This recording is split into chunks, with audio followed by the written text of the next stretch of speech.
part 4, Who the Fuck Did I Marry? So if you haven't watched the other videos, please go back and take a look at those. So I am in California on a trip, about to marry my husband. We're about to go to Las Vegas and get married. And I have an urge to go through his phone. So I went through his phone and I found a message from his mum, and I can't remember exactly what it said, but it said something like, I've paid the CSA for like this amount of money. And I was like, the CSA? Like, I'm a child of divorced parents, so I assumed that that was like the child support agency or whatever.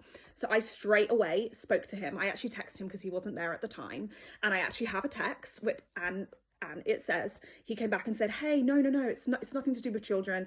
I had a car and I had to and I wrote it off, and basically I didn't have gap insurance, and now I need to pay for it, and it's actually the Credit Service Association. I have a text saying that, so I can prove that.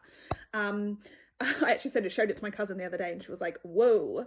But yes, so I found something saying that he had made a payment, or his mum had made a payment on his behalf to the CSA, and he told me it had nothing to do with children. He didn't have any children, and it was to do with a car.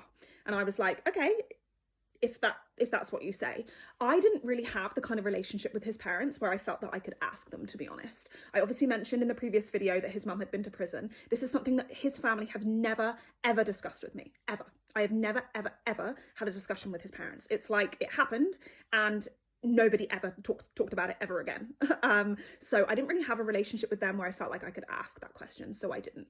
But yeah, we basically headed to Las Vegas.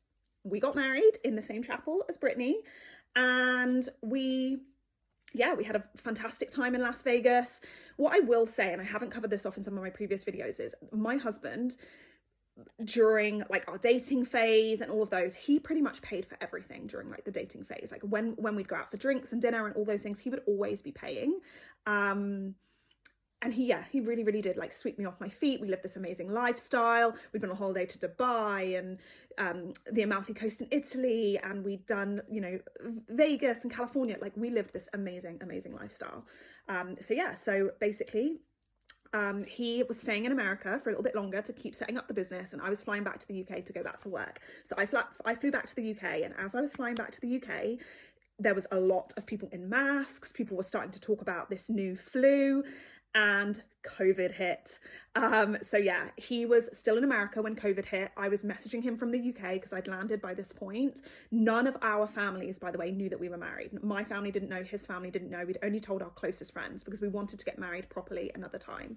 And so I was messaging him from the UK like, OMG, don't know what this virus is. Looks really, really scary. I want you to come back to the UK because I was scared that they'd like shut the borders in America and that he wouldn't be able to leave or something like that. Like, it was, if you think back now, COVID was pretty scary at the beginning, wasn't it? He flew out. He got one of the last flights, I think, out of Vegas, really.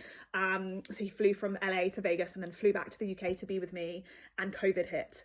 That is the end of part 4. Follow along for part 5.